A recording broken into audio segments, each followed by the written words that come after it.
Minister साहब का भी बहुत शुक्रिया कि उन्होंने इस चीज़ को सराहा और पार्लियामेंट में इसको पेश किया। ये हमारे लिए खुश नसीबी है कि उन्होंने पहले भी जब वो यहाँ आए थे उन्होंने वो सारी चीज़ें देखी थी और सारी चीज़ों का जिक्र किया हुआ था, लेकिन आज जो उन्होंने अमेंडमेंट बिल पेश किया उसमें ख़ास तवज्जो इसी के ऊपर थी कि जो मुसलमानों के पास प्रॉपर्टीज़ हैं, वक्फ बोर्ड के पास प्रॉपर्टीज़ हैं, उसमें उनका सिर्फ ये है कि मुसलमान क्यों गरीब हैं, पहला क्वेश्चन मार्क ये है। और मुसलमान क्यों लैंडलेस एंड होमलेस हैं।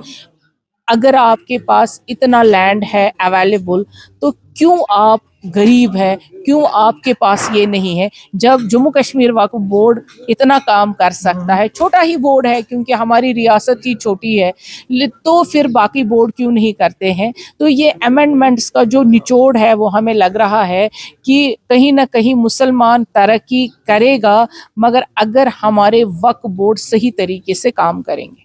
कहाँ पे आपको लग रहा था कि ये एंटी मुस्लिम बिल है?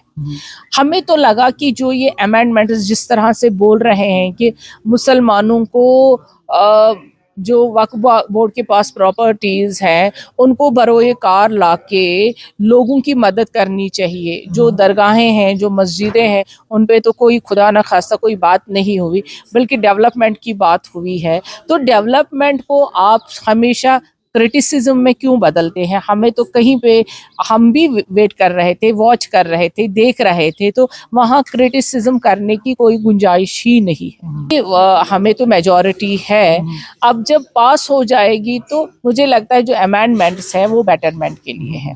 देखिए, मैं यही कहूँगी, सरकार से भी कहूँगी कि जो हमारे कैजुअल लेबर्स हैं, रीढ़ की हड्डी है, रीढ़ की हड्डी को कभी कमज़ोर मत करिए, क्योंकि अगर आपने रीढ़ की हड्डी को कमज़ोर कर दिया तो आपका सारा जिस्म माजूर सा हो जाएगा। ये हमारे रीढ़ की हड्डी है। मैंने जो महसूस किया वक़्फ़ में, हालांकि मेरे टाइम पे तो अभी एक भी एम्प्लॉय नहीं लगा, क्योंकि मैंने काम पे ध्यान दिया, मैंने एम्प्लॉयमेंट इन्हीं से काम लिया जो इन्हीं सरकारों ने लगाई थी, जो 25 सालों से काम कर रहे थे 2000, 3000, 4000 पे, मैंने उन्हीं से काम लिया, लेकिन वक्फ को आगे बढ़ाया। लेकिन मैं इस रीढ़ की हड्डी को कमज़ोर करती तो शायद वक्फ बोर्ड कमज़ोर हो जाता।